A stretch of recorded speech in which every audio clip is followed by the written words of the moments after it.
Welcome back to the Pull Podcast. As usual, your host, Big Jack here. Today I have a very special guest, Dr. Adi Jaffe. Did I say that right? You said it perfectly. You actually got it the first time, which is incredible. I think it's you and 5 other people who've ever gotten it the first time. Well, I did my homework a little bit at least, but not too much to not have questions for you. I love it. But really appreciate you being on the show sincerely. And I can't help but be honest with you that we've watched a lot of your stuff that's out there because it's compelling. And, you know, you're a recognized addiction expert. You're an author. Unhooked is the newest book, That's right? a new book, yeah. Yeah. And we can talk a little about the old book too. But yeah, by all means. Really what I like to do, because we focus on real stories, raw struggles, and powerful comebacks here, addiction, or however you refer to it, right, is something that has a negative effect on our society in general, right? I just feel like there's not enough people talking about it. And if mostly because of stigma, mostly because, well, there's a variety of reasons. But in my opinion, I feel like the more it's talked about, the less it becomes an issue, right? We're starting to already see a trend here. They're talking about alcohol consumption being down in the United States for the first time in, 60 years or something crazy. Yeah, let's mention that again later because I have some ideas about that. But yeah, I mean, look, if we go way back, Dr. Drew's like Sober House and the shows that Dr. Drew did, the reality TV shows in the early 2000s, I think those started turning the tide. Drew made talking about addiction through Loveline and all that stuff that he was doing something people did. Before that, almost nobody talked about it. It was that elephant in the room sometimes, but then most of the time people just completely ignored it. Yeah. And so I think that started the conversation. When I got into this in, let's say, 2008, 2010, into the professional side of the field, we'll talk about the other side later. But there was still a ton of stigma. Alcohol was starting to make it out of stigma, but the drugs for sure were still being stigmatized. And I think that goes back to the 70s and the war on drugs, right? Is in America for the longest time, it was this really weird place. You're supposed to drink, by the way. In America, if you don't drink, you're weird. Yeah, it's a rite of passage, right? They set an age limit so that once you reach the age, it's this becoming of like an adult almost. Yeah, although if you only drank after 21, you probably were not very popular, or you were incredibly athletic and very, very diligent about your health beforehand, because most people start drinking at 13 or 14, right? I did. So there is that mark you're supposed to hit. But, it's 5 o'clock somewhere, happy hour. If you walk into a wedding and somebody doesn't hand you a glass of champagne, it's because they know you're sober. Everybody else is getting a drink. Sure. So you're supposed to do it, but don't do it too much. If you do it too much, then you're going to run into problems. Yeah. So then what say you about people that have this quote unquote allergy that is discussed?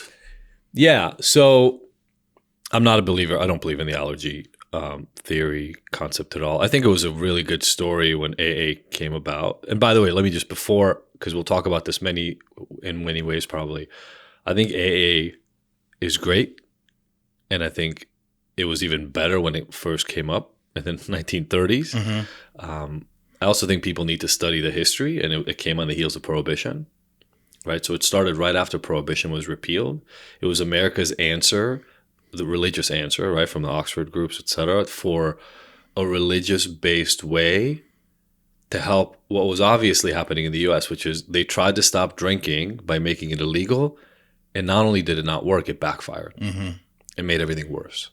So they backtracked Prohibition, and then these religious groups created a way to help alcoholics by taking God and putting it in recovery. And so much better than the way alcoholics were treated before. Sure. Right? Just being put in prison essentially and being put in insane asylums. But I think we've learned a little since the 1930s, and there's a lot of updating that needs to happen. So people listen to my stuff, they read my books, they think I'm anti-AA. I'm just anti the fact that 85% of the help that's offered is AA based. That's what I have an issue with. Okay. Well, it sounds like you have another solution then. I have a potential solution. Other people have a potential solution. I am by no means suggesting that I got it figured out. Right. I think when people read Unhooked, maybe even more than the abstinence myth. So the abstinence myth really focused on what's wrong with the recovery community and offered some steps to intervene individually. To me, Unhooked is, I use the word addiction right in the subtitle, right? But I think we've talked about addiction for so long as this grandiose problem. Like we talked beforehand, right? For you it was drinking, for me it was meth, crack, like whatever, different people have a problem. And we think it's a problem if you've gone to jail, if your wife left you, if you've almost killed yourself, if you've lost 5 jobs over it, right? If you're homeless. I think we're looking at the tip of the iceberg, at the very, very tip, right? Like the top of the iceberg, and we're pretending that's the whole iceberg. The problem is much bigger. SAMHSA, Substance Abuse and Mental Health Service Administration, right? The government organization in the U.S. that's responsible for keeping track of treatment and treatment needs, used to have a number in America that was 24 million Americans struggle every year. About 5 years ago, they updated it. They lowballed us a little bit, apparently, for the last 80 years or so. It's like 45 million. So all of a sudden, 20 more million people in America became diagnosed as having a problem with addiction. There's a reason for that. It has to do with the DSM-5. But just so everybody knows, that doesn't include sex addiction or porn addiction. It doesn't include technology addiction. Gambling. It doesn't include gambling, although gambling at least is a recognized disorder, but that's not included in SAMHSA's assessment. So 45 million, and I still think they're undershooting a little bit, but 45 million, not including food addictions, which, I mean, you just have to look at our country. That's an issue, right? Sure. So my argument in the book is we're probably closer to 100 million people when you really take it all in. Now, there's only 300 million adults in this country. So that's like a third of the country or more that is struggling with compulsive addictions or compulsive behaviors, the way I like to talk about it. Right. And you call it a syndrome rather than, you like to call it a syndrome, preferably over addiction, even though... A disease. Or a disease, excuse me. Okay, thank you for the correction. Yeah. I mean, so you mentioned the allergy concept. Look, the allergy concept makes sense for the following reason. We just talked about it, right? Well, everybody drinks, but you have a problem with it. So there must be something different about your body. When your body ingests alcohol, you're allergic to it, and it creates this alcoholic response, right? It makes sense in the 1930s. We've never found an allergy. There's no allergy that anybody's ever found biologically in your DNA. Now, there's actually the opposite.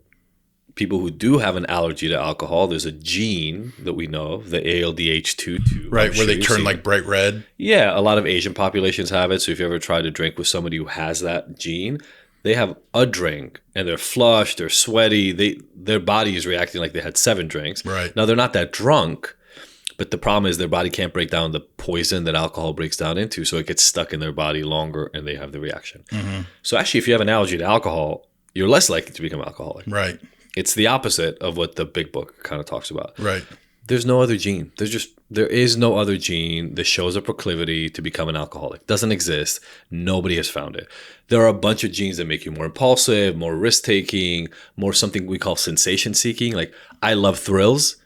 I love risks. I also have ADHD. All those things are linked with addiction, but not just with addiction, just impulsivity in general, right? Gun deaths, entrepreneurship. Like, they're just, in general, you're more of a risk taker. You're going to take more risks. That might mean you'll have a drink in high school or go harder drinking in high school than other people will. But not because you have an alcoholic gene. You have a risk-taking gene. Interesting. Does that make sense? Yeah. Now, do you think that's hereditary as well? Yeah. So those things are certainly hereditary. Here's the rub. People, you know how often people ask me, okay, well, we see the science, but is it mostly biology or mostly learning, right? Is it nature, nurture, right? Everybody wants to know. That's the question. There's no answer. There's just no answer. This is one of those issues. I talk about this a lot in the book. We really want simple answers, Jack. Like, everybody wants, just tell me what the right thing is. That's just not how the world works most of the time, right? Everything is nuanced. Everything is subtle. And so it is hereditary, but environment matters a ton. Early life learning matters a ton. Genes matter a good bit. But like, your current work environment matters. Yeah. Right? Stress matters. Stress is probably one of the biggest issues that we just don't talk about in this country. But it's also responsible for addiction. So, in the form of trauma and all these other things. So you talked about syndrome. The only thing a disease normally means, there's a very specific biological mechanism where something goes wrong. Like, if you get the flu, then you got the flu virus. There can be no other way in which you have a flu. Right? Because that's what it is. It's the flu. There's a virus that comes along with it. Does that make sense? Yeah, and you can test for it. Yeah, like, this year's variety of the flu, you have the flu. It also has symptoms like a fever, sweating, nausea, throwing up, right? There's all these symptoms. But not every year has the same flu symptoms. They shift. Make sense? Mm-hmm. Are there any other conditions known to mankind where you can sweat, be nauseous, and have a fever? Of course. Well, that's a syndrome. Just because you're throwing up, you have a fever, and your body aches and you're sweaty, doesn't mean you have the flu. And we all know this if you've had other forms of sickness where you've had those symptoms. Right. In addiction, the mistake we make is we say, oh, somebody has these symptoms, therefore they have the same condition. It's just not true. Well, what do you say about people that mentioned that, the person is the only one that can diagnose or call somebody a quote unquote alcoholic, which I know you've also discussed not enjoying that title so much, right? Yeah, and we'll talk about one reason why I don't like that title in a second. But sorry, you're asking because I was in the rooms for 3 years. So you're talking about the part where they say only an individual can decide to apply that. Right. So like if I'm the only person that can label myself an alcoholic, right? As opposed to like maybe a doctor saying, it sounds to me, or you answered this to these 20 questions, sounds to me like you're an alcoholic. And you were talking about, the DSM-5. I mean, because addiction is actually something that you can take off of work for, right? You can apply for disability as a result get insurance of you payment for rehab. Right. Yeah. So technically a doctor is saying that you have this thing, right? This segment of the Pull Podcast is brought to you by Creekside Recovery. Number one, within AA, there is an alcoholic survey. They just say, if you answer whatever it is, 7 yeses to this, you're likely to be an alcoholic, right? So they do give you an instrument. But here's my biggest issue that I have with it. I've been in the rooms. You've been in the rooms? Of course. What do you have to do every single time before you speak? Announce yourself as an alcoholic or an addict or every single time. Yeah. So I'm going to call bullshit on the fact that you self-diagnose. You get excluded if you don't claim it. I learn that I'm an alcoholic, which I don't believe, by the way. But I learned that I'm an alcoholic within 30 minutes of showing up to rehab. And we can talk, I'll save the story of how that happened. But within 30 minutes in a group facilitated by somebody in the rehab, it was made very clear to me. I think I'm an okay, smart kind of person, but they made it super easy to understand. Yeah. Here's how you call yourself while you're here. You say you're an alcoholic. Now, so we're clear, and I'll go to the other problem I have with it. I wasn't drinking at the time. And when I say I wasn't drinking, I mean at all. I used meth. That was my drug. Okay. I used meth. I used ecstasy. I used acid. I used mushrooms. I used a lot of stuff. I didn't drink. Literally, it was known in my studio, my recording studio. You could come to my studio and leave a 12-pack in my fridge. You could come back a month later. I wouldn't have touched it. I didn't drink. So imagine for somebody addicted to meth, you walk into rehab. Again, we'll talk about how that is at some point because we want to talk about the pull-up at some point. Yeah, of course, man. So I walk into rehab. I haven't had a drink in 3 years. And they make me call myself an alcoholic. Because that was the term they used for it. Sure. Talk about not feeling like they understand me at all. I literally don't drink, and you're going to make me call myself an alcoholic. They took us at the time to something called the Pacific Group. That was like the AA group that we went to. In Southern California. Yeah. Very, very serious AA group. And they told me, well, it's fine if you use drugs or you don't drink. You're still an alcoholic. And it was like, number one, it's confusing. B, it pretends that my problem is alcohol because alcohol is in the title. And the whole point I'm making on Hooked, my problem wasn't meth. It wasn't alcohol. It wasn't weed. It wasn't mushrooms. It was inside. If you've been in the rooms for any length of time, that's what they say in AA also. But if you call it a duck and you make me call myself a duck every single day I show up, you're then telling me after 6 months, a year, 2 years while I'm in the room, well, you've been calling yourself a duck for a year, so you probably believe it. I'm like, well, no, you've literally made, if I wanted to talk in your meeting, you made me call myself a duck. So I've been doing it for a year. And that's what calling myself an alcoholic felt like. And I'll tell you, I've talked to thousands of other people who have the exact same sentiment. Sure. So that's my problem with labeling yourself. First of all, you're labeling yourself the wrong thing. Secondly, I'm not an addict. That's not who I am. I struggle with addiction, and I always struggle with different versions of impulsivity and compulsive kind of habits. But I think we should label the actual problem, right? You don't label somebody as a tumor, a cancer tumor, right? A cancerous tumor. You don't label them bald. Right. It's got a diagnosis. Yeah, but I'm saying like they got chemotherapy, they lost their hair. Why don't we make them all call themselves bald? I see your point. That's a symptom. Out of curiosity, though, do you have a name for what you would call it then? I mean, again, it's compulsion. Impulse, yeah. So the reason I wrote Unhooked is I care about the stuff that's under the symptom anyway. Right. I don't really care what you use. It's all the same bullshit. Yeah. It's all. So why is the term about, you have an addiction. That's fine. But like, I don't see a lot of people who have diabetes walk up and every time they introduce themselves to somebody say, I'm diabetic. Like, that's not how they identify as a human being necessarily. You know what I mean? And in addiction, we make people identify by their problem, which sucks. Because if you know anything about positive psychology, if you know anything about transformational psychology, you have to believe that there's a path out. And if you identify as the problem, like if you're depressive, it's different than I have depression. Does that make sense? Absolutely. So those are the things that bother me about it. But the diagnostic term has not been alcoholic in decades. Substance use disorder. It was dependence and abuse, and now it's a substance use disorder. Right. And the idea of a substance use disorder is actually technically 4 levels of an addiction problem. No problem, low level problem, a moderate problem, and a severe problem. So now there are 4 levels to addiction versus what it used to be before, which was yes or no. Mm-hmm. So that was the idea in the DSM-5, is just give it levels. We've all known somebody who's got a slight addiction problem, and then people who have really severe addiction problems. Before, there was no real way to distinguish between them. I think it matters. It's like stage 1 cancer versus stage 4 cancer, right? Mm-hmm. Yeah. Yeah, I'm following. I kind of feel like I need to chime in about the AA thing, because here, please. at the end of the day, like, it's not like AA and I certainly don't speak on behalf of them or any of these programs. I'm all for, like, I agree with the fact that there's not a one size fit model, right? And what works for people is what works. I love the fact that we can have you on to discuss this type of stuff, because it gives me a whole new perspective, right? And that's sort of what I want anybody and everybody to know, is just like, here's all the information, right? Get as educated as possible. However, it's not like AA has some sort of like monetary thing on like calling somebody an alcoholic. There's no indoctrinating in the like, people are actually eventually become proud, as far as I understand, proud to be a quote unquote alcoholic, right? Because they found that, like, the steps that are used in that program have transformed their life, right? Yeah, they found their recovery, of course. Yeah. So a couple of things.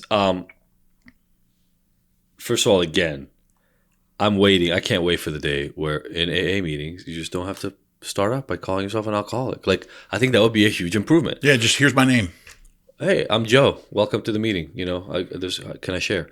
And I already talked about, first of all, you're making people who are just newcomers identify as their problem, which I think is a huge issue. But here's the other piece, right? The people who are proud have been in the rooms for 5, 10, 15, 20 years. But you know what percentage of people stay in the room 5, 10, 15 years, Jack? Very small. Under 1%. So I care about the other 98% of people. Oh. You know that 96% of people in America don't get professional help for their addiction issues? I do know that. 96%. It's sad. That's why it's part of the reason why we're trying to do what we do. You help people find care, right? Well, let's make it easy. Why don't we make it really easy, right? Why do I have, like, again, imagine if your doctor, when you went to get cancer treatment, was like, look, what I need you to do, though, is every time you introduce yourself, every time you come in here and you say, look, hey, remember me, I'm Jack, I'm a cancer patient. Why? Who does that help? Is it not hard enough to, like, were you not struggling hard enough when you were drinking that you had constant pain inside because you knew your life sucked and it was a nightmare? No, that was plenty. So do I have to make you jump through another hurdle to walk in a room? Like, why not make it easy? Hey, Jack, we're really happy you're here. Do you have something to share? Now, we talked about it outside before. Humility, great. Like, there's all these other great lessons. By the way, I was in AA for 3 years, right? I consider that the rehab I went to and some of the work I've done were seminal in getting me started on the right path. I just think some of it was done despite the rules. Right? Like, I don't think I would have suffered if nobody made me stand up and say I was an alcoholic. I think there were other ways to get that kind of stuff done. So I'm not against AA. AA has a great role. But what do we do about the other 97% of people, man? Like, Sure. we can't just, everybody listening right now, and I don't know, would you say 80% of people on the street know AA exists? Yeah, I would say it's broadly, it's known. We now know. I mean, it's in every country on the planet. So I say this to people all the time. Like, it's not that I'm anti-AA. There are people who are very much anti-AA. I don't think we need somebody else promoting AA. We're good. Like, AA's got all the promotion it needs, but it helps like 1%. So we need to go help 99% more people. And for that, like, we haven't talked about, my first book was called The Abstinence Myth. You know why I called my first book The Abstinence Myth? No. I wanted people to pick it up. I wanted people who would never go to treatment to pick up the book. And I've been told by, I'll say hundreds of wives, but then hundreds of more individuals, I wouldn't have picked up your book if it didn't say that I didn't have to abstain. That's why I picked it up. I think it's our job to try to figure out how to get people help. And I did the research on this when I was at UCLA as a postdoc. Like, there are 4 main reasons people don't go to treatment. Cost and logistics are number 1 and number 2. Treatment is expensive. It costs $10,000 on average per treatment episode. Insurance now, I think, does a little better job of covering it, but still, if you go in residential, surely it's that. Mm-hmm. And over months, we just had to pay for my brother-in-law, so I know it was like, $6,000 to $8,000-$9,000 for IOP over 3 months. So roughly, let's say $10,000 per treatment episode. Mm-hmm. That's expensive. Most people, I mean, the economy sucks right now. Who has $10,000 laying around just very few waiting? people. Not a lot of people. Then the logistics suck too. I mean, if to go to residential, you have a job. I've got 3 kids and a wife. How am I telling my wife I'm leaving for 30 days? Even if it's going to change the rest of my life. 30 days, 60 days, 90 days away, right? Sober living, etc. Logistics are a nightmare. People have transportation issues, even for IOP. Mm-hmm. Imagine you got to go to intensive outpatient. Man, like, that's like 12 hours of treatment a week, right? By the time you're done with all, it's 10 hours, but 12 hours, let's say, in the clinic. Now I got to take a bus to get there, right? Or get a ride from somebody. You talk about a part-time job, 20 hours a week. So logistics are a nightmare for treatment. Mm-hmm. 2 biggest problems. But the next ones, shame and abstinence. People say, I need help, but I'm not ready to quit. And they say, I need help, but I don't want to walk into a room full of strangers to talk about all my stuff. I want to deal with this on my own. So I just think the reason I do what I do is I want to figure out how to get as many of those other 97, 98% of the people who need help. I want to get them help. Yeah. No, I believe that. That's why you're here. Yeah. That's why we wanted to have you on. Yeah, and if you're, just so we're really clear, because I'll probably say some things that are really shocking to people who are in traditional recovery. Hey, if you found what works for you, keep going. That's what I say. None of this. Man, if doing handstands and yoga 3 times a day gets you recovered, screw my stuff. Don't buy my book. Go do yoga every day. Like, I don't care what it is. But, you know, if you're in recovery, most people I know who've got long-term, like 15, 20, 30, 40 years in recovery, AA is one of the things they do. But they also might have a therapist. They may have medication or may not. They probably have like an exercise and a health routine. Like, they do a lot of stuff. Sure. About their self-help. So AA is a huge part, and it probably got them started. Yeah, it's like a cornerstone. Yeah. So yeah. I'm all in. Like, anything that works. Well, I'm glad to hear that. And you mentioned having doing 3 years in the rooms as well, and also going away to treatment. I'm not sure everybody. Well, if they've seen some of your stuff, they probably know. But you know, I'm fascinated by your story and what even motivated you to go back to school to become a doctor and all that stuff. Like, you have addiction in your history, right? Yeah. Look, I'm from Israel originally, which up until recently was not as controversial. Now it's incredibly controversial to say out loud, but I'm a proud Israeli, 2nd generation, right? My mom was born in Israel. I was born in Israel, but I didn't know anything else till I was 14. Lived in the same apartment from the ages 0 to 14. Went to elementary school, like 50 feet that way, right? Then when I was 14, we moved to the States, and my dad got a job. He was a doctor, upper middle class. Dad got a job. It was supposed to be in Norfolk, Virginia at first, but then the guy who hired him decided he was moving to Chicago, so the whole family moved to Chicago. I was excited because it was America, but I had no idea what a culture shock was really going to Sure. be, right? I'd seen it in the movies, but to give everybody an idea of how much of a culture shock it was. So we lived in Skokie, Illinois, which was only made famous by a Nazi march in the 1970s and one line in the movie The Usual Suspects. I don't know if anybody remembers this, but Kevin Spacey talks about Skokie, Illinois in the last scene of the movie. So we moved there. It's just America. Like I don't know anything from anything, but we moved right off Elm Street. I knew so little about America when I moved to the U.S. that I thought that Elm Street was the Elm Street from Nightmare on Elm Street. Freddy Krueger. I was like, you fuckers moved me to where they made the movie about Freddy Krueger. Like I'm 14 years old. I was going to say, yeah. So you're scared. I'm like, I'm weirded out. I'm like, I mean, I knew it was a movie. There was no real Freddy Krueger. I'm like, out of everywhere in America, this is where you chose to movie. That's insane. Why? Why are we here? Totally out of sorts. Totally uncomfortable. I'm a foreign kid. I speak English, but with a weird accent, and it's not great. I worked a lot on it to get to this place. But beyond that, I realized how much I needed to fit in with other kids because I no longer fit in with other kids. Mm-hmm. So I didn't realize this. I've done a ton of work on this in the last 25 years, obviously, but I had a lot of social anxiety even when I was younger. I was one of those people when I was up until my early 30s probably, where if we were having a conversation, I couldn't really focus on the conversation because I was thinking about what you're thinking about me all the time, making sure I'm sitting right, did I wear the right shirt, right? I'm doing that right now. Am I talking the right way? Like, man, I lived like that for decades. Yeah. I would walk in the street scanning other people, constantly worried that they're judging me. Come to find out, nobody gives a fuck, and nobody was looking at me or even knew that I existed. But in my head, I was always off. Like, didn't wear the right thing, wasn't cool enough, didn't say the right I don't know what was going on. I mean, I was a latchkey kid, kind of raised myself mostly, but ton of internal anxiety. But in Israel, it was my friends, people I grew up with, it wasn't that big a deal. Right. I moved to the States. I'm now sitting at the foreign kid table. I'm having a hard time making friends. I feel as uncool as humanly possible. Right. So then we will go on this sleepaway camp with a bunch of other Israeli kids. And I'm really, really excited because finally I'm around a bunch of Israeli kids, some from Israel, some from Jersey, all over the country. And I think it was the first night. It might have been the second night of like a 3 or 4 night camp. This kid, while we're all sitting around late night hanging out, hands me a handle of vodka. Oh boy. Warm, disgusting vodka.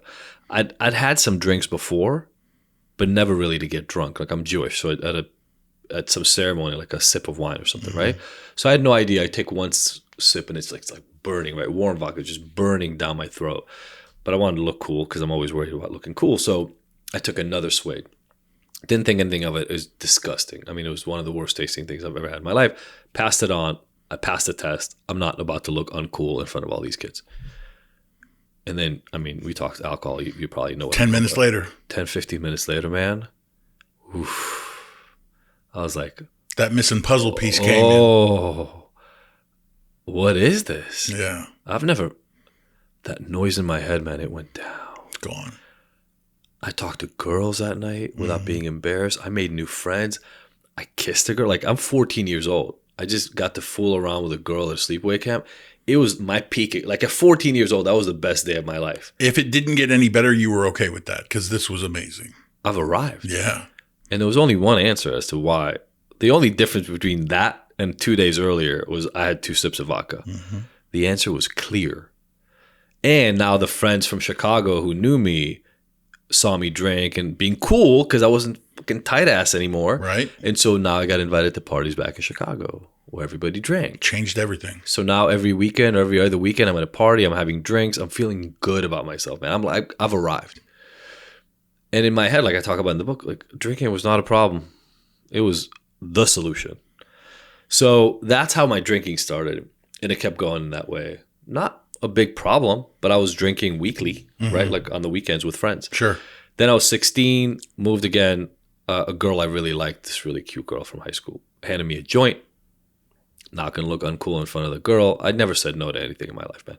So hands me a joint. I smoke it. Didn't really feel that much the first time, but now I smoke weed. That was 16.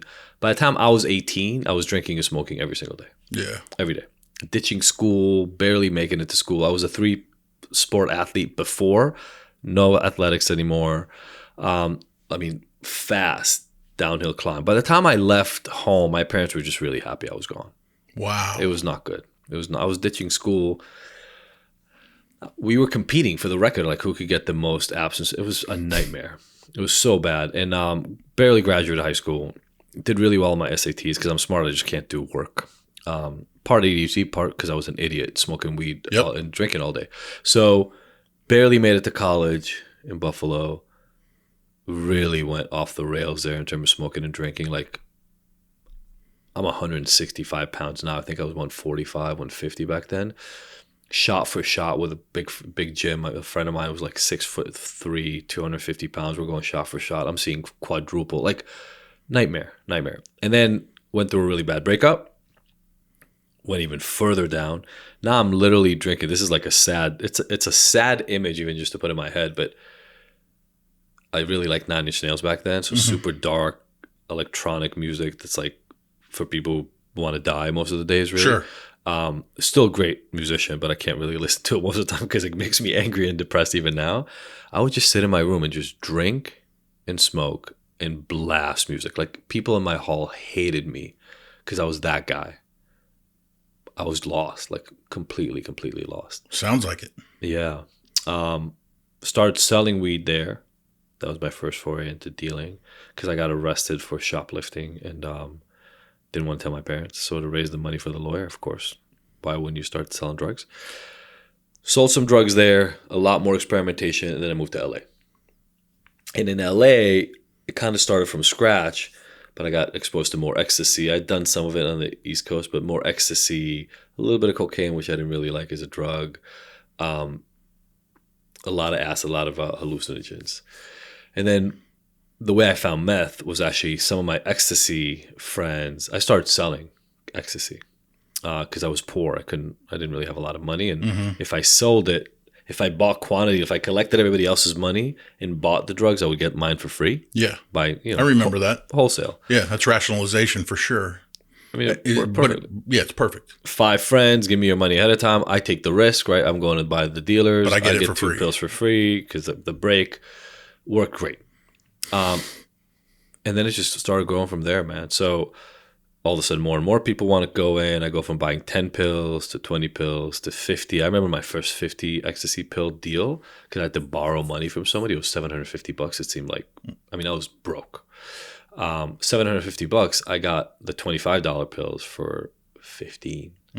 So now I was even making a little money. Sure. So now I was getting high on the weekend with my friends and making like $50. Did that 3 or 4 times, saved enough money, did the next deal 50 myself, then it was 100 for a little while, then hundreds, and then bigger and bigger connections. If you were my drug connection back then, I was probably trying to figure out how to get to your connection and make money. So my junior year of college, I was making like $7 to $8 grand a month. Wow. Selling drugs. No, not broke anymore. Girls coming around, like I'm partying all the time. It was great. Yeah, when you have the product, you're the man. It was great. Yeah, you're the person everybody wants to know. And then somebody asked me if I can get meth. I was like, I don't know. Let me ask. I'll ask around. So I got them meth. Still had never done it. This is junior year of college. And then I had another breakup. I had one in New York, one here. My girlfriend was smart. I still talk to her. It's funny, but Elise and I are still friends. And she was smart. She was like, oh, I don't like where you're heading. I need to get the fuck out of this relationship. So she did. Now it's finals time, and one of my friends, I hadn't gone to school in months. One of my friends like, hey, if you do some of the meth, you can study. I stayed up for 3 whole days and just taught myself accounting, taught myself history, got B's on the finals. And I was off to the races. So I started using meth every time for finals, then every time for finals and midterms, and then every time for finals, midterms, and papers. And if you do that, you got to start using meth every day. Would you say that's when your addiction transferred a little bit? Yeah. But people talk about addictive personality. I go all in on things. Like now I go all in on fitness, right, and work. But I like going all in. I don't really like half-assing the things that I'm into, if you will. Yeah, so, I get it. So I went full in on meth. I mean, yeah, look at what you're doing with the podcast, right? Same idea. So, meth was a quick trajectory down. I was using a lot quickly. Now it also, as a drug dealer, it was great because you could stay up for 24 hours and sell drugs all day. And so I started getting a crew that would sell for me, and it really ratcheted up. By the time I was 25, yeah, go ahead. No, I was going to ask. This sounds like it's reaching a precipice. It did, yeah. So I got arrested about 4 times, but at the age of 25, I had about 4 or 5 guys selling for me. A couple of guys have been in and out of jail. I get in a motorcycle accident while carrying about a half a pound of coke on me, doing deliveries. Yikes. Cops find the coke. I did do one of those things when they wake you up and like you're on the ambulance cart and they handcuff you to the cart. Yep. So I come to in the hospital, broke my leg, had to go into surgery, but I'm handcuffed to the bed. I can't walk, so they're not that worried about me going on the run. For 3 months, they tried to get me to snitch. I wouldn't snitch, and then the story that opens up Unhooked. 8 o'clock morning SWAT team arrest in my apartment. Wow. And so, but by that time I had a sawed-off shotgun under my navigator seat. I had a 9mm next to the bed.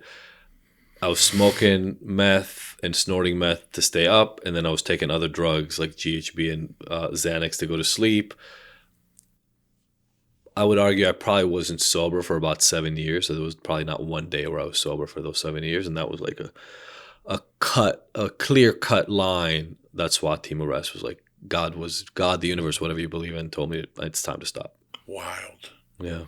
Wow. You didn't see that ever happening. I mean, I can imagine as a 14-year-old kid that tries alcohol for the first time, and then even college where you start just selling a little weed to support your habit, right? So you can continue doing what you do, but you're broke. So then there's that, like the progression of it, right? The progression. We always talk about the progression on the show. Yeah. And it's all little tiny steps.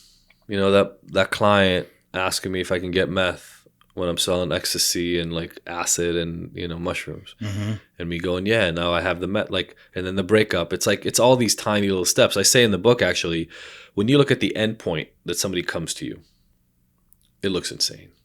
It always looks crazy. You look at them and go, what the hell? How'd you get here?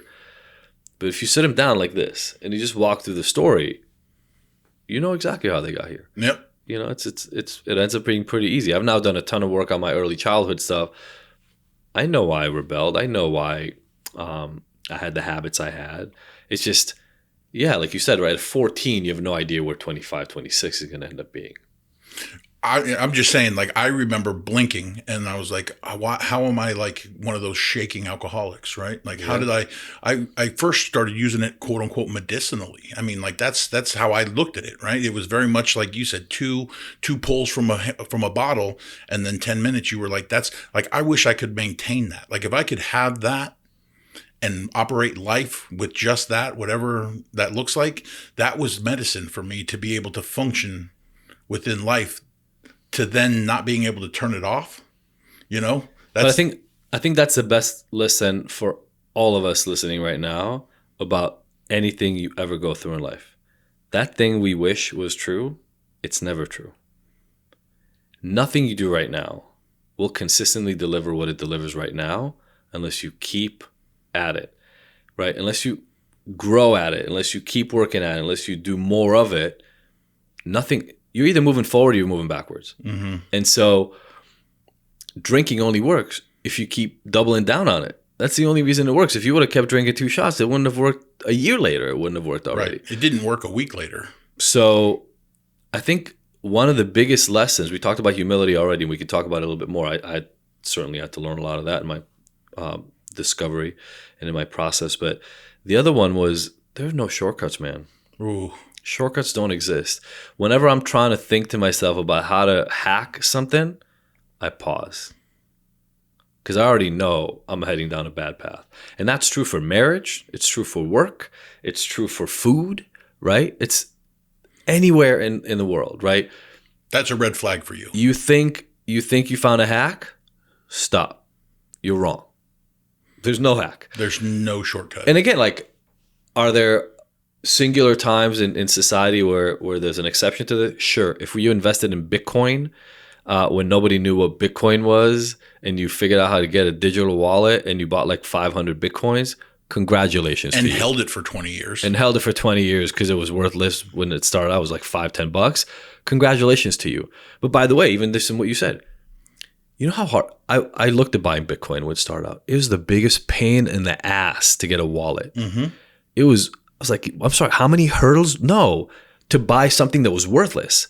So I would argue the people who did it went through the work and then held it for 20 years, because some people got rid of it when it was worth $1. Yeah, or some people just lost their wallet and didn't care about it until now because it's worth something. I literally had a friend who got paid. He was a yoga teacher. He got paid by somebody 1 Bitcoin for a yoga class. Actually, that's not true. It was 10 Bitcoins because it was like worth $1 at the time. So like as the donation, he gave him $10 in Bitcoins. That would be $1 million right now. He has no idea where the wallet is because it's a pain in the ass. So you know what? You just proved my point even more so. There is nothing that is short. Like you got to get used to everybody listening right now. Just whatever you're going through right now, because you're going through something. There's a path out. Number one, Always. Just know it. I don't give a fuck. Like we'll talk about what happened to me after jail, but like I don't care how low you got. There's a path out. There's a solution. Believe that. Yep. Believe that. But it's not easy and it's not coming overnight. You got to understand both those things at the same time, right? I can get through this, but it's going to take more time than I want, and it's going to require more work than I want it to. But then the last piece you got to know is it's fucking worth it. Mm-hmm. When you get to the other side, I can't tell you what the gifts are for you because they're going to be unique to you and your circumstance, but they're ridiculous. They're obscene. Yeah. They're better than whatever we got from the alcohol, because all we got from the alcohol and the drugs, we got relief from pain, right? I wasn't socially anxious anymore, which was great, but it didn't give me a better life. It gave me the same life I had before without my social anxiety. Right. The gifts I got on the other side of my recovery are insane. I can't even, I'm looking at buying like 70 acres of land in Malibu right now. I couldn't get a job as a pizza delivery guy 25 years ago. You know what I'm saying? Like, I don't know where your life is going to take you, but if you're just willing to listen to that lesson and go, okay, A, I can make it. B, it's going to take more time, and C, it's going to take more work than I want it to. But as long as I'm willing to put that in, the gifts for you are insane on the other side. In the quiet hills of Marin County, there's a place where healing begins.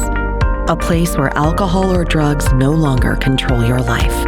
At Live Oaks Wellness, we offer compassionate, client-centered care for those struggling with addiction. Our licensed drug and alcohol detox and residential programs are designed to help you take the first step toward recovery with a team that truly understands the journey.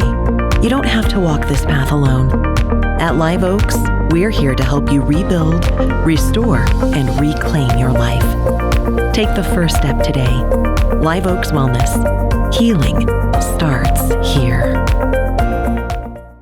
I remember, and I've said it before on here, I was a perpetual corner cutter. Like, I was the guy that was like, oh, I'll read your book. Where's the Cliff Notes, right? Like, give me the Cliff Notes version of Unhooked.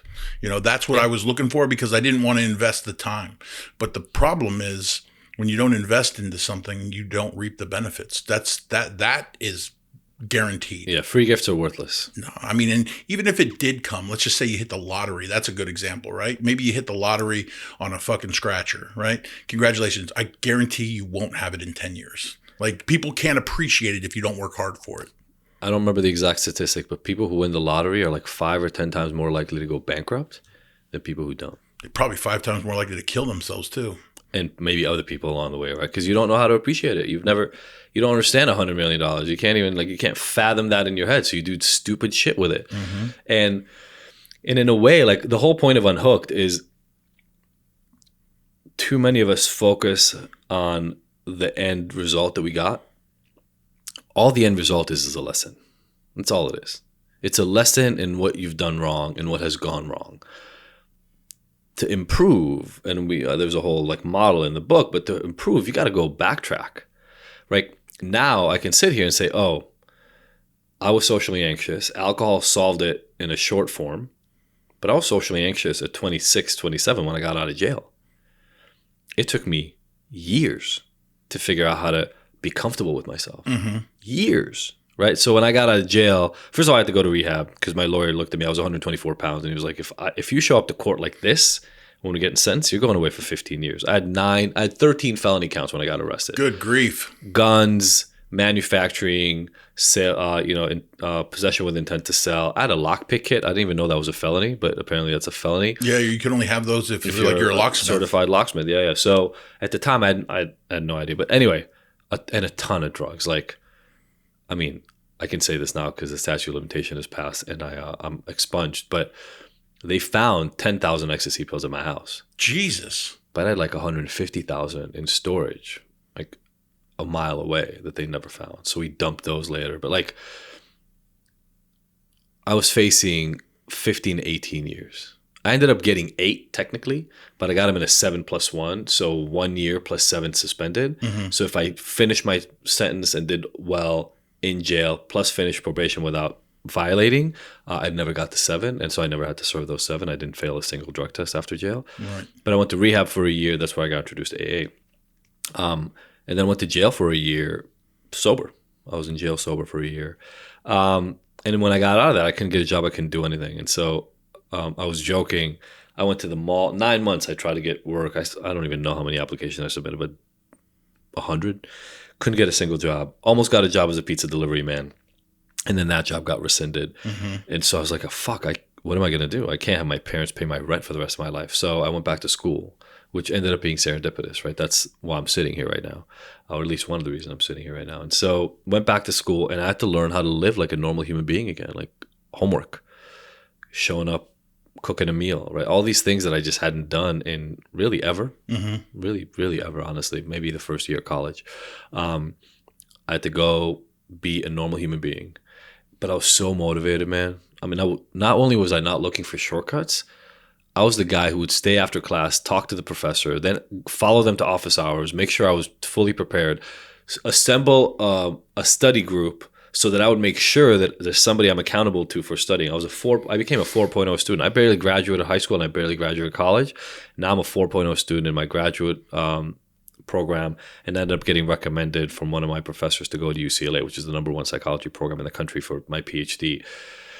Wow. So that was a big enough turnaround. Like, that was already, I got off probation while I was in the PhD program. So let me ask you this, because a lot of people listening, I think it's going to be important for them. That motivation, where does that come from for somebody like you? Now, was a lot of the motivation have something to do with the consequences? Was it internal? Was it just like knowing that you could do more, be more? It shifted. Yeah. It shifted. Like, from what so was it? But it happened in sobriety, I imagine. Even if you were in jail. The first motivation was to avoid spending 15 years in prison. Right.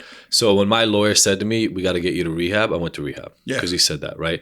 And by the way, I think use whatever fucking motivation you got right now. Don't go look for motivation. There's something you care about right now. If you care about money right now, make it about money. Who cares? Mm-hmm. If you care about your wife staying with you, make it about your wife staying with you. Like, people say you got to do this for yourself. Fuck that. I didn't do this for myself when I started. Agree. Pick whatever the fuck is in front of you right now. Yeah. Whatever matters. If your wife is saying, if you don't finish drinking, I'm leaving you and I'm taking the kids, make that your God right now. Yeah. Say, I will do whatever I can. Sit there. You don't have to lift a finger. I'm going to go figure this shit out. Watch me come back. Yeah. By the way, when you come back, it'll change. You'll need other motivation, but use whatever's in front of you right now. Agreed. I did not want to go to prison for 15 to 18, 20 years or whatever it was. My lawyer was very smart. He didn't say you need to clean up. He said, if I don't put you looking better than this. So I went to rehab, but I failed out of my first rehab, Jack. I was using in rehab for 2 months. I used meth every day in rehab. Wow. Under their nose. First month I was relatively clean, but I was taking like Tylenol PM to fall asleep. I was just doing whatever I could to just not feel. Mm-hmm. I didn't know how to have feelings. Sure.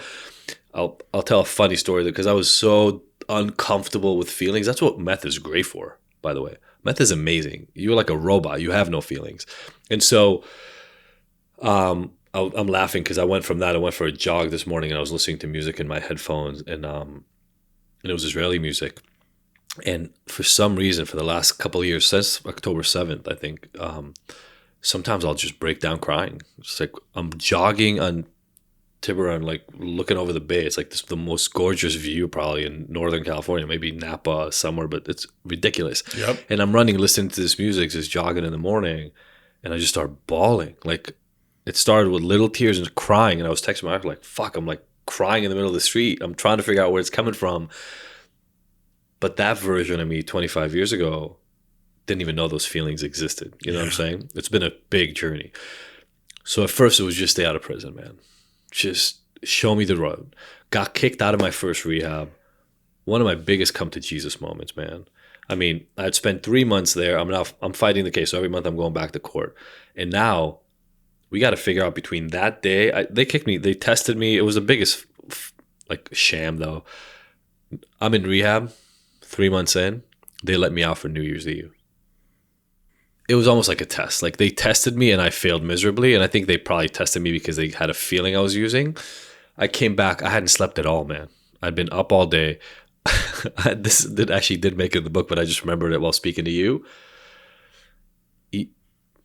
There's a special version of you've gone too fucked up with drugs in your life when you're sitting on New Year's Eve. So this is 2001, New Year's Eve 2001. The year before, I was DJing a 2000 Millennium party on Sunset Strip, and like for like 1,000, 2,000 people. A year later, I'm out of rehab, sitting on the couch at a friend's house. I brought them all ecstasy because, like I said, there was a bunch of ecstasy that the cops never found. So I just gave them a bunch of ecstasy. Half naked people fooling around, making out in front of me. I'm just smoking meth in the corner, like, just bored, unable to appreciate it, like just bored. Like that's a special kind of fucked up. That's a special kind of fucked up. After a while, you can't even engage in fun. Nothing was fun anymore. Like yeah. it was just everything was dark. And so went back to rehab in the morning. Hadn't slept all night. They tested me immediately, of course. But this is back in the day, so it took a week to get the results back from the lab. The moment they came back, they kicked me out. So I'm in the car driving, and my dad, who I've lost since, but he was my gut. He was never around when I was a kid, and I hated him when I was a kid. At 25, he really came through for me. We talked every morning, and he was calling, and I did that thing. You may relate to this. I don't know about your story. Somebody listening right now is going to relate to this. I was so good at lying, man. I could look you straight in the eyes, especially with my parents and people close to me, tell them the biggest load of shit, and somehow people would go along with it. So he called. I'm in the car, having just gotten kicked out of rehab, and it's like checking in with me. And I tell him the story. I go, "Yeah, I'm going back to my recording studio every day to work." There was no work. I was just using drugs in the studio. But I'm pretending I'm driving like 30 miles each way to go to work. I said, I think I got to go find another rehab that's closer to work. And as I'm telling him this story, because he's been there in my corner, because I want to stay out of prison for the next 15 years, because my dad just found out I was a drug dealer. Like, the slate got as clean as it could be. And here I'm lying to his face. Already just, yeah. And I just felt this bowling ball in my stomach. I don't know how many of you can relate to just like, you get so good at lying, you forget you're lying almost. It's just, It's par for the course. Well, I'd been out of it for a little bit. So I'm feeling it build back up. Like, fuck, I'm just lying to him. And something inside me paused and said, just tell him the truth. Just own up to it right now. And so I stopped and I said, hey, you know what? No, I'm not trying to find a new rehab. I just got kicked out of rehab I'd been using while there. And my dad lost his shit. And my dad wasn't one, he yelled at me in high school when I was a fuck up. But at that point in my life, he didn't yell, right? Even when I got arrested with a half a pound of fucking coke in my pocket, like trying to figure out how to get things better. Starts screaming at me, and he ends the screaming with, what the hell do you expect us to do now? And it was a question. Normally my dad would say, don't do anything. I'm going to tell you where to go. He was so lost. He had no idea what to do. So he asked me that question, and I actually tried to answer it. I was like thinking in my head. And it dawned on me, like, and I just said out loud, I said, you know what? You can't do anything. This isn't for you to fix. I screwed this up. I have to fix it. So I'm 26 years old, 25, 26 years old. It was the first time in my life that I actually became accountable for what happened. In that split second, I was like, I've got to. But you also realized that you're the only one that could do something about it. Really, just because he asked the question, though. Up until that point, I was just running away from the law. But that's what I'm saying. It was a realization that, like, in your heart of hearts, you finally came to grips with it. You were honest with yourself. Yeah, I'm like, I've got to fix this. Yeah. Now, to be fair, it took me 2 weeks to find the next sober living, and I used every day, all day for the next 2 weeks. Every day, all day. I showed up to my next sober living interview, because they want to see you before you sign up, with sunglasses on at 9 p.m. I mean... You were up to no good. You can't make this shit up. It's. I just didn't want to look him in the eyes. What was really going on. Checked myself in there. Spent the next 8 months in there, hating it, but doing what I needed to do to stay clean because I didn't want to go to prison for 15 years. So then, by the time I was 124 pounds when I got arrested, when I went back in front of the judge, I was like back to 160, 165, 170 or whatever. So you looked a little better. I looked like a normal person. And the judge took a gamble on me. The DA was not willing to give me anything under 3 to 5. They're just not. That was the last deal they were willing to offer. So we did this thing called an open plea, where you can go in front of the judge and said, "Look, this cleaned up. Can we? What deal can we work out?" And he gave me the 1+7. So in reality, he gave me more time than the DA was willing. He gave me 8 years. Sure. But he kept 7 on the back end, on the tail. And he said, "Look, if you don't fuck up, you'll do a year for this. But if you do, whatever you get nailed for next time, add 7 more years to it." Yeah. And I talk about that in the book. It was probably one of the biggest gifts, because it was one of those things where every time I wanted to fuck up again, I was like, "Oh, hold on." We are in the midst of the worst drug crisis in U.S. history. The CDC has named fentanyl deadliest drug in the United States. The drug is fentanyl. My name is Jeremy, and I'm a recovering fentanyl addict. I've overdosed more times than I can count. I believe I was revived so I could carry the message to the addict that still suffers. Silence makes you complicit. You either recover loudly or you die quietly. I'm not here to scare you. I'm here to help you save your own life. Learn more at recoverordie.org. Look, I said before, you were asking kind of like what motivated me, or what's the motivation that people need to get better. It needs to come from inside. Sure. There's actually, I think it's William Deci, but Deci has this intrinsic motivation theory. It kind of goes from fully external motivation, right? You do this, I will give you money, or you do this, I will give you this gift. You don't care about it at all, but you care about the reward. All the way to fully intrinsic motivation, where you do it because it's something you want to do, because it brings you value. Mm-hmm. So think when you really love somebody and you want to buy them flowers, or you really care about the homeless, so you go and volunteer, right? That's intrinsic, like fully intrinsic motivation. You exercise because you think it makes you healthier, not because some girl told you that you should exercise, or because your parents make you do it, or the coach makes you do it. Does that make sense? That's the difference. Totally. So I do believe external motivation can get you started, and external motivation can be punishment. So like for me, like you get a punishment if you don't do this, can get you started. It's just not good at sustaining behavior. Mm-hmm. So the thing about the 7+1 was I already was trying to stay out of prison long term. Phase 1 worked, but it kind of worked because I could still get 8 years, not 15, but 8. In order to not get the 8, I had 5 more years that I had to stay on straight and narrow. Is that how your thinking was? Were you wiggling there a little bit, or at least thinking about it? From where I am right now, I was wiggling a lot. Okay. From where I was back then, it didn't seem like wiggling at all. Sure. Right. I'll give you an example. Right. Like I said, I had. Well, the fact that you were in rehab for a couple of months using the entire time says it all. And then I had 70,000 ecstasy pills hidden. I had like gallons and gallons of GHB. I had ketamine. I had so many drugs hidden. Wow. And meth, like probably a couple of pounds of meth. And there was a period when I was out and broke that I sold some of it because I was broke. And I remember getting to a point where I said, I got to stop this. One slip and I'm fucked. You're fucked, yeah. Like, because I get arrested for whatever it is now, plus 7 more years on top of it. I'm going away for 2030. Now it's not a first offense. Right. So I remember I had to tell my sponsor, and I told my girlfriend. And my sponsor was like, we got to get rid of it. But he didn't want to get fucking near it either. So literally my girlfriend and I, at the time, she's calling her girlfriend, it's probably a fancy word of saying this girl I was hooking up with, but good girl, really nice. And she wasn't heavy into drugs. We drove to my storage unit.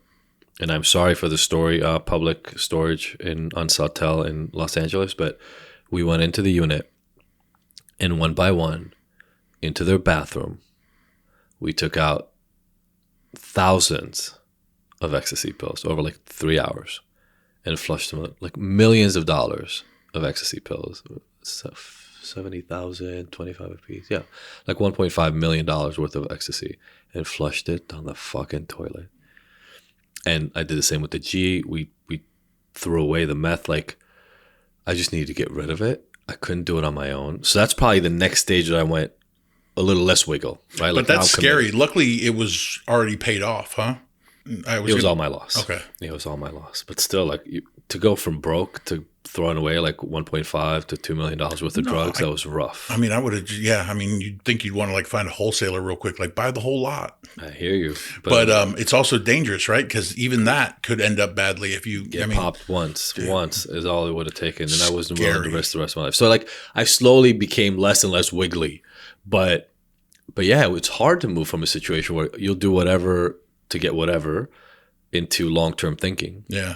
And so that was another stage. Getting out of jail, going back to school was another stage. At 5 years, I went back. Actually, my wife, person I'm married to now, she and I were on our third date. A lot of people wouldn't date me. I'm pretty forward about what happened to me early in life. I don't have to be about it now. It's 25 years removed. But when I was at UCLA, I got into UCLA in 2005. I got out of jail in 2003.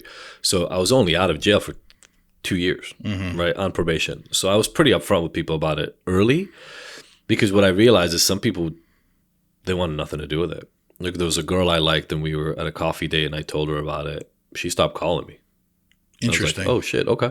So I would get ahead of it instead of hiding it, because I figured I can't hide this. This is the last 8 years of my life. No, you don't want to invest in something only to tell them a story and then get abandoned or whatever, right? Like, just be upfront about it. Is that what started you talking about it out loud, do you think?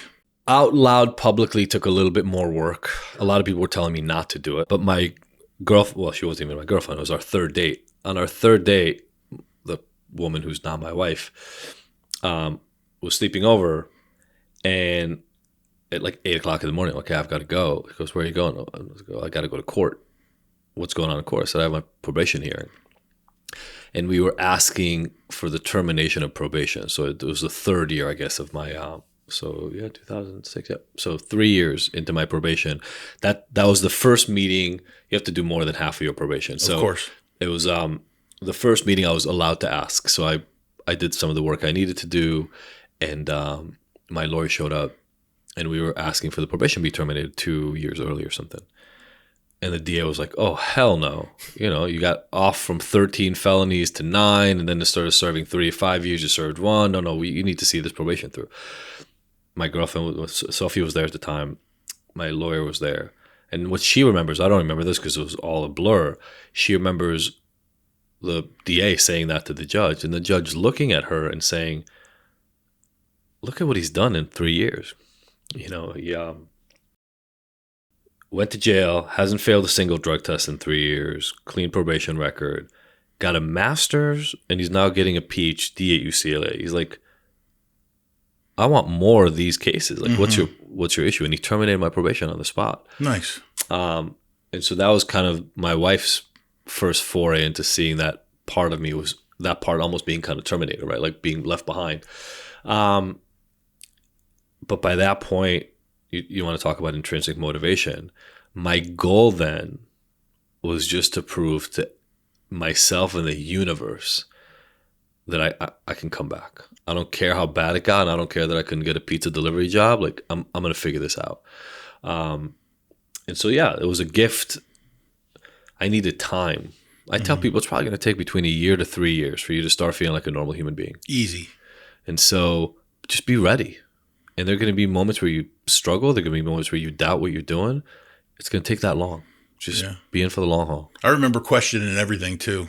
I remember even going through the steps and thinking like, that's great that they work for all these people. It's not going to work for me. You know, like all these thoughts in your head that are not necessarily true, but taking action is a huge part of this thing too, right? It's like you said, there's no shortcuts. We have to get into action, and we have to have consistency in order to 100%. So now let me flip it on you though, right? So why do you think you had those thoughts? I'm a big contempt prior to investigation guy, I think. Very skeptic. I'm just a skeptic by nature. I don't know why. Probably because I'm a liar. I'm a good liar too. Was your dad a skeptic? Was your mom a skeptic? Who in your life before told you, hey, not everything that glitters is gold. You better check it out? That's a trip. No, I don't think my parents are like that at all. Okay. Maybe now, but not when I was a kid. Okay. That's an interesting question. I don't know. So for me, again, right, like in AA, somebody would call there a character defect. I fucking hate that shit. It's like, bro, I'm already broken and like tore up. Like, why you gotta tell me I'm now defective? You're not defective. Here's the thing. You learn to be careful. You learn to be watchful. How'd you learn that? Because that also made sense at some point. You learn, I talk in the book, you learn that the world is an even place. You learn that nobody's got your back. You better have your own. You learn you got to be perfect or you're never good enough. Like, we all have these patterns that we learned early on. Sometimes because our parents just told it to us straight to our face. I didn't even want you, right? You're a mistake. I mean, you hear that, you're like, oh, fuck, I'm worthless, right? Nobody's going to love me. Or my parents were just gone all the time. They worked. They didn't say explicitly, we don't care about you, but something inside of me was like, damn, like all my other friends have parents when they go home. Like, my parents are gone. And I also had to grow up fast because, walk myself back from elementary school and just get myself something to eat. It wasn't a hard life. I'm not going to suggest it was hard. It was okay, comfortable, and I got used to it. But it's not the same as having mommy like hug you every day you come home, or like coming to pick you up from from school. So it made me independent. Now, independence sounds great, but also made it really hard for me to connect to other humans because I don't really need you and I don't feel like I need you, and I kind of do my own thing. You know what I'm saying? So I always get to people, well, okay, why were you doubting it? What about you said, oh, this isn't going to work for me? Because what I hear in that, Jack, is not just that you're doubting the steps, it's you're doubting yourself. It's saying like, well, it might work for other people, but I know I'm way farther down. I'm way shittier than these other people. This isn't going to do anything. Yeah, no, I literally thought I was a higher caliber but worse alcoholic than anybody. You know what I mean?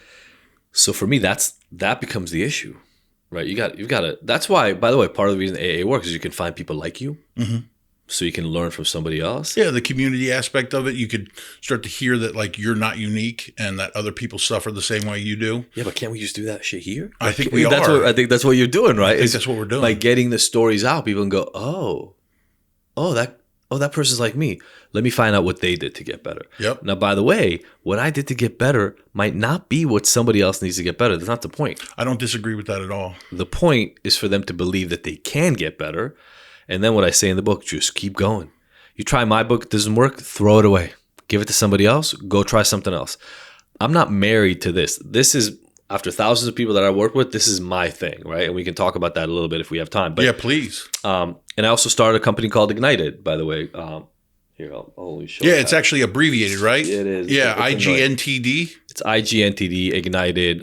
We do online help. So because of the logistics and costs, super cheap. We're talking like a couple $100s a month. And you get ridiculous help online. I lead some of the groups myself. So I try to create ways based on what I understand, my neuroscience learning, my psychology. I've been doing executive coaching and high net worth coaching for the last decade, 15 years or so. So I've worked with a ton of people and I got good at techniques to make them change behavior, right? So that's what I use. There are a lot of other really great, smarter people, better trained people that do different things than I do. Go find their shit if my shit doesn't attract you. But you got to start out believing that you can get better. Yeah. So for you, the first thing that landed on me is like, oh, what made you feel like, no, this isn't going to work for me? Yeah, well, I would say for me, it's like I was ADHD. I could never pay attention in school. Didn't understand when I would actually be able to use that in practical application. It was super annoying to me. It felt like I was wasting time, to be honest with you. And I didn't understand why. And I was always called the dumb kid because I just didn't apply myself. I actually am pretty smart. I was in finance prior to this. I did have a career prior to blowing it up with alcohol, but like, I'm not saying I'm the smartest. As a matter of fact, I still try to run from being educated. I like to pick and choose. Like, it has to be interesting for me. Yeah. Right. Like, I enjoy talking to you and learning about you. It makes me want to like learn more about psychology. It does. Like, it makes it fascinating for me. I have to be hooked. Yeah. So I'll talk about something that's, I think, is a very important part of the book. So in the book, I introduce essentially one thing that I talk about is like a behavioral explanation chain. Like, if you want to understand why you do what you do, there's a spiral chain, which is stimulus, perception, activation, response, outcome. It's not specific to addiction, but if you want to know why you do most of the things you do, you learn about that chain. You can explain any behavior that you do. I've tested with thousands of people. Got in a fight with your wife. You want to figure out why? Walk yourself through a spiral chain, right? You can do that. So that's just understanding. The thing is, understanding is not the same as change. No. So, but if you don't, it's required. If you don't know what you need to change, then you can't change it. So Sparrow is important for understanding yourself. The identification. Yeah, just awareness. Exactly. So then there's the EAT loop, which is explore, accept, transform. And I use it literally like a red light, right? Like a traffic light. Explore, red. If you don't understand why, what, who, where, how it feels, if you don't understand the specific things you need to know about what just happened, you can't change it. So stop. Don't even try to change it. Focus all your energy on awareness and exploration. Then most people, once they understand it, they try to change. You're not ready for change yet. Now you got to get through acceptance. What does acceptance mean? Reducing shame, finding compassion, finding forgiveness. We can't fight the things that we resist, right? And so you got to find acceptance. Once you find acceptance, you can transform. And transform is actually a lot like understanding what was wrong, but it's about finding new ways of doing things and then knowing what to do, who to do it with, when to do it, where to do it, how is it going to feel. You got to practice. You ever play sports? Of course. What's like a favorite sport? Soccer, probably, to play. Okay, perfect. So soccer is a great example, right? Like you can watch the best Ronaldo play soccer. You can watch all his highlight reels, watch all his practice tapes. 10,000 hours, right? That's like the number. You can watch 10,000 hours of those tapes. Yep. When you go out, can you play soccer? Absolutely not. Not a lick. You don't know how to kick a fucking ball. You can't pass. You can't do a side like little 10-yard pass. You don't know how to play. Why? Because you got to practice. Understanding is one piece. You got to know how to do the thing, and that only comes from practice. So transformation is about finding target behaviors. That's where finding other people who have the life you want is great. Go figure out how they do what they do. But then just knowing it doesn't fucking matter. We've all read the books. Now go practice it. Oh, they wake up at 5 a.m. I got to wake up at 5 a.m. They exercise in this way. They go do this for their business. They go do, right? Whatever it is that they're doing, you got to go do it. And you're going to suck at first. That's why it takes longer and more work. You're going to be horrible at first. And then what do a lot of people do when they're horrible at it? Quit. They quit. I'm going to go make the recovery thing. This is why I hate what we do to people who relapse in traditional recovery. You took somebody, only 5% of people go in to get help, right? Most people relapse. Not everybody. People listening right now are probably like, nope, I never relapsed. I had 30 years. Congratulations for you. That's not the norm. You're like 1/100th of 1%. Most people slip up during recovery. By the way, a lot of people slip up and never confess it. They keep taking chips. Why? The shame. The shame. So now you've been in there for 2 weeks. You just got 2 weeks of recovery. It's the longest sober time you've had in 15 years. And I'm using 15 years on purpose because that's the average length of time somebody struggles with addiction before getting help. So you've been struggling for 15 years. You haven't been sober for 2 weeks ever. You just got sober for 2 weeks and you had a drink. What do we do in traditional recovery? Make them raise their hand again. Make them raise their hand again. Make them give up their 30-day chip and take a newcomer chip. And in a way, we're saying, okay, get back to the back of the line. It's like punishment. Start from scratch. Yeah. I have a totally different perspective, man. Oh, wait, you've been drinking for 15 years straight? Like a couple of bottles of wine, then you went to a bottle of vodka because it's easier to hide. And okay. And you just got 2 weeks? Congratulations. You slipped up?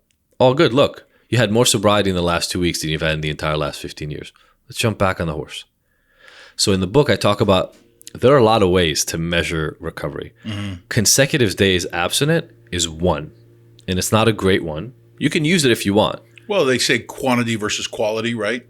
So there's quantity, but there's also you can also quantify in different ways. Like how many days sober in a row you have is different than how many days sober do you have out of the last 30 days. So I'll give you an example. I use this in the book. I know you read about some of the examples in the book, but I use this as an example. This is a real example from a client at Ignited. Came to us. She was drinking 2 to 3 bottles of wine every night for decades, right? So we're talking 14 to 20 bottles of wine a week. After 3 to 4 months with us, she was down to 3 bottles a week. It's a 90% drop in drinking, okay? I don't know an area of life where you improve 90% and you don't get celebrated. I don't know of one. Like even cancer, by the way, right? If 90% of your tumors are gone, you still fucking celebrate it. Are you done? No, you're not done. But you celebrate it. She went to her therapist. He was like, yeah, but I'm worried that you're still drinking. Now, she went from drinking every day to drinking about 3 to 4 days a week. And on those days, she wouldn't even finish one bottle. where she used to drink 2 or 3. So she cut her drinking by 70% on every drinking day, and then she had more days abstinent every week than she has in decades. So it wasn't even every day then. It wasn't even every day. So she's getting an 87, 90% score in recovery, and he's giving her an F. And as you probably know, because I struggle with this, and a lot of us who have addiction issues struggle with this, we're perfectionists. You tell me I'm a failure, I accept it. I know how to be a failure. I've been a failure for a long time. So she comes back and she's devastated. And I go, hold on, like, why are you devastated right now? You just cut your drinking by 90% in 3 months. What if you could cut it by 95% in 4 months? And then 98%. Like if you were drinking 1 bottle of wine a week, maybe even one day, in one day you would drink a bottle. If you've gone down from 21 or so bottles, 14 to 21, to 1 a week, would you consider that a success? She said yes. Okay, then let's just aim for that next. Maybe you stop drinking forever. Maybe that's the goal, but let's not put the cart before the horse, right? It can't be a 0 to 100 game. So are you for harm reduction then? Yeah, but I just look at abstinence as just one end of harm reduction. Sure.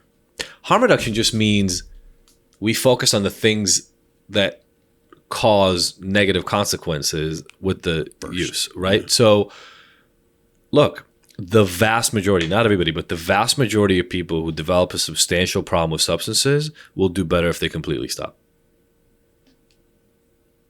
Okay, but that doesn't change the fact that 99% of them don't. So I would rather help people cut it in half than do nothing. And so abstinence is great, but there's how much are you drinking? How frequently are you drinking? How many days abstinent do you have out of a month? If you start at 0 and you go to 10 abstinent days, I think that's a success.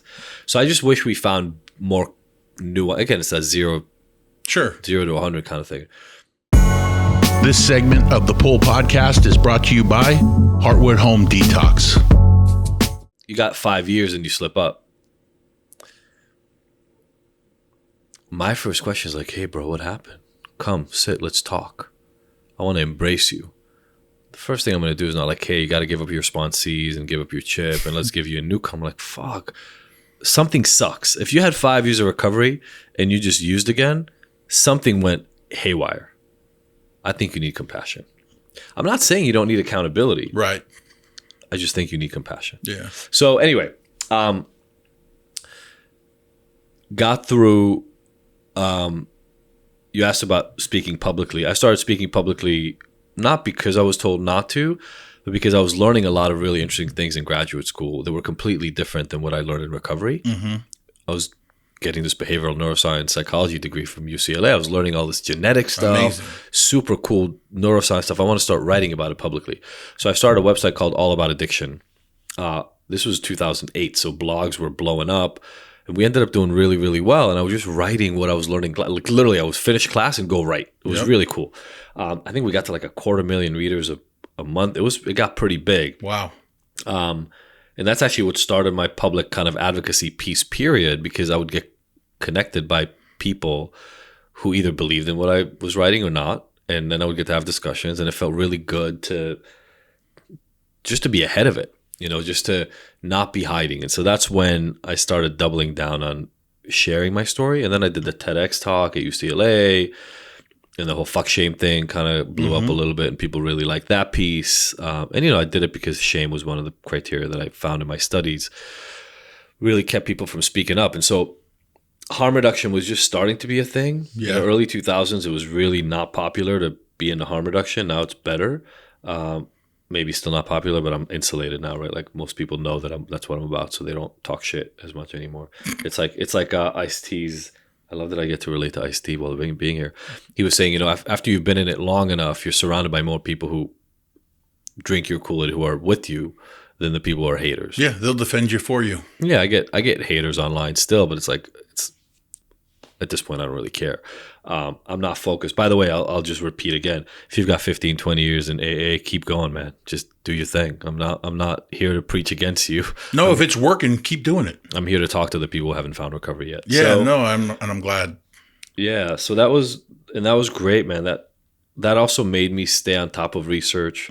That's what made me start Ignited. I started Ignited because after we did the research on all the treatment barriers and what wasn't working, I just became really committed to finding ways to reduce the barriers. So we made it cheap.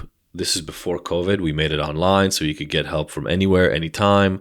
Very much harm reduction and shame kind of based. And I don't, doing an online treatment, you really can't demand that people are sober.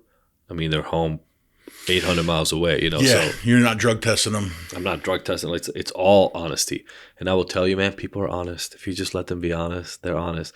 Are they honest 100% of the time? No. But listen to me right now. If you lead an AA meeting or you go to AA, there are people in the meeting right now who are counting days and taking chips, and they're lying. Lying is not there because the system made people lie or didn't make people lie. People are embarrassed. People are ashamed.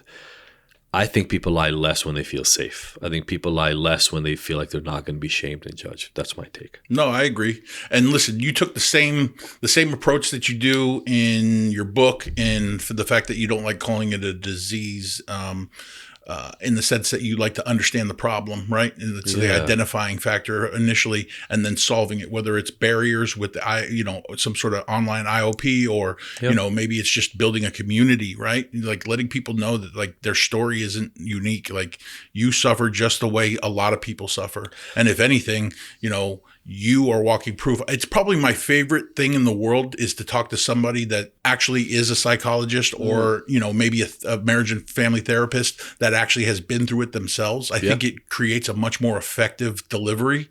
It's very easy for you to place yourself in that person's shoes, and you know what it feels like, right? Yeah. I wrote an article for Psychology Today like a decade ago because there's a lot of lived experience in the recovery community, and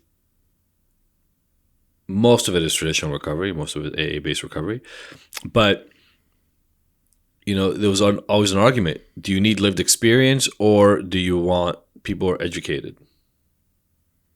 And I'll give you my honest opinion. My honest opinion is if I get to choose only one, I'll take the educated person. But I'd rather have both. People who have experience have great empathy. The only problem is the only route they know to recovery is theirs. And they're big believers in it. But Jack, what worked for you could really hurt me. It could not be the right fit for me. And I see a lot of people trying to fit a square peg into a round hole because no, you just have to do this more. And if you do this more, and that fits with medication, that fits with meditation, with exercise. Like, hold on. You may need something different than me.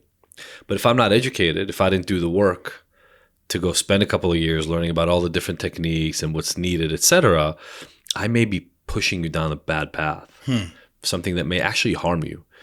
Somebody who's educated is not going to be as understanding, only educated, but they may have a bunch of tools. Yeah, they may have some solution for you. And so when something doesn't work, most good practitioners are not going to shame you that the thing they tried didn't work. They're going to try something else. Mm-hmm. You get both, and I think it's ideal. I mean, when I see people who do the work and they're educated and they have the experience, it's a no-brainer. They're the winners. Yeah, I agree. Much more effective at their job. Yeah, and they'll actually say, look, this is what I did, but it may not be the right thing for you. Based on what I see in you, we need to try this first. Yeah. I hope that people should always start off with that disclaimer, right? What works for me may not work for you. Yeah. Yes, but that is contrasted. So AA, by the way, again, AA says, right, that they don't have a monopoly on treatment. They say that right in the big book. But there's also the How It Works passage. And the How It Works passage says, rarely have we seen a person fail who has thoroughly followed our path. So what it says is kind of what you were saying to yourself when you started out. If this doesn't work, it means there's something wrong with me. What I'm saying is different. If this doesn't work, it just means it doesn't work for you. Go try something else. I don't often see people in AA saying, and again, I've been out of the program for a long time, so now it's all anecdotal. I don't often hear people in AA saying, hey, look, you tried AA for like a year and a half. It's not working for you. You should go try something else. They just say you're not trying hard enough, or get another sponsor, or go to more meetings, right? Like do another 90 and 90. Well, these are also people who maybe don't have your education, right? Maybe. And maybe I care. I feel like I'm blessed, and you probably feel the same. Like I do. I am blessed that I get to sit on this side of this conversation now. Yeah, you and me both. And so it makes me sad. Honestly, it makes me sad both in my clients and in people out there that I've never met in my life. I do really interesting work now. I work with really rich people and people just out of prison and jail. Like I work with very interesting populations and people all over the country in general through Ignited. But Ignited does a lot of work with people who are just getting out of prison and jail. Good. And so it's really interesting to see. I can get a really wealthy guy from Miami, a high-tech kind of investment guy from Palo Alto, a rich actor, musician in LA.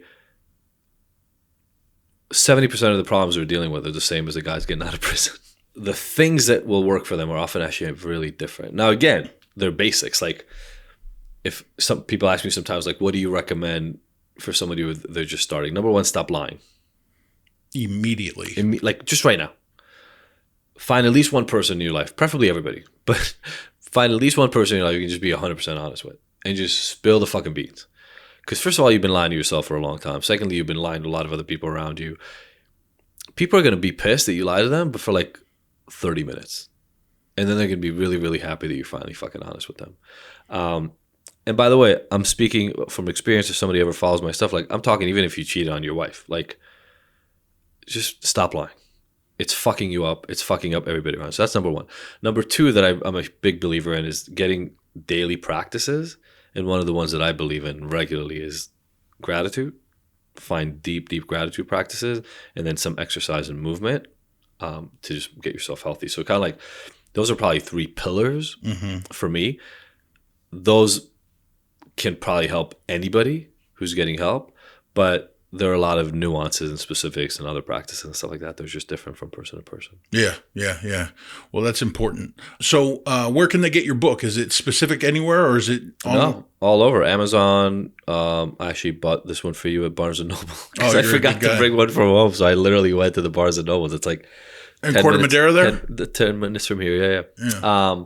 So very kind of you. Yeah. No, I always want to leave a book where I go. But you can get it anywhere. I think the paperback isn't out yet. So if you buy it on Amazon right now, you're still getting the hardcover. They kind of make you do a hardcover first, which is weird to me because they're more expensive. I was going to say, and harder to duplicate probably, right? Yeah, I don't. Just more expensive. Now I got published by a publisher, so I don't care about the duplication thing. Sure. They take care of all the logistics, fortunately. Good. But yeah, you can get it anywhere. And what's next? Are you going to continue to write, continue to spread the message, continue to do Ignited? Like what's the latest with Ignited? So I'm really excited. Anybody listening about Ignited, like the thing I love about Ignited is it's available immediately. I mean, you place people in treatment. What you know is great case scenario. You got somebody next day. You got a bed or a spot for them, right? But it's hard. Treatment's hard. It's just because it takes a little time. Logistics. Just logistics. Running the insurance, 24 hours to verify. Then you got to get some stuff. Oh, then that bed just got taken. You got to move. There's a lot. And the cost. So sometimes people have to just gather their money around or whatever. Ignited, you can start now. Like if you sign up now, you can start 5 minutes from now, which is really good. It has essentially this entire system built into it in lessons, like 53 lessons. So you can work through the stuff. But we have live coaches too. It's not just automated. So you can actually jump on a call with somebody and get some help. Now, does insurance cover this, or is it not licensed people, or is it, when you say coaches, are they like drug and alcohol counselors? Most of our people are counselors, but they're all over the country. So we can't do insurance because they're just doing coaching on our platform and education. Gotcha. Because for insurance, you got to be in the state. Yep. So there's complications around logistics again. But in Washington State, in California, in West Virginia, in Tennessee, we're about to do this in New Mexico, and in Wisconsin, we have programs with the states and the counties. So they pay for people who get out of jail and prisons to be able to run through the program. That's amazing. Yeah, but it's cheap. I mean, again, I think we're talking like $200 to $350 a month. We made it pretty affordable on purpose. Sounds like it. Yeah. Well, again, we're going after that 98% or 95% of people that need it still. Yeah. Where I get my money, where I get paid is my private coaching and all the stuff that I do for individual clients. That's what subsidizes this work. So yeah, I don't see that stopping anytime soon. Maybe if I win the lottery, but I assume then I'll just do it for free. Yeah. Right? I just won't need to make money out of it, and I'll just save some days out of every month. This works means the world, man. Awesome. Well, listen, I can't thank you enough for coming on the show. Honestly, it's been a pleasure. We look forward to following your path and seeing what else you got coming down the pipeline, and hopefully you stay in touch and maybe revisit one of these days. Heck yeah. I'm in the city twice a month, so awesome. This is easy. God bless you, man. Thanks so much. You too. Thanks for having me on, man.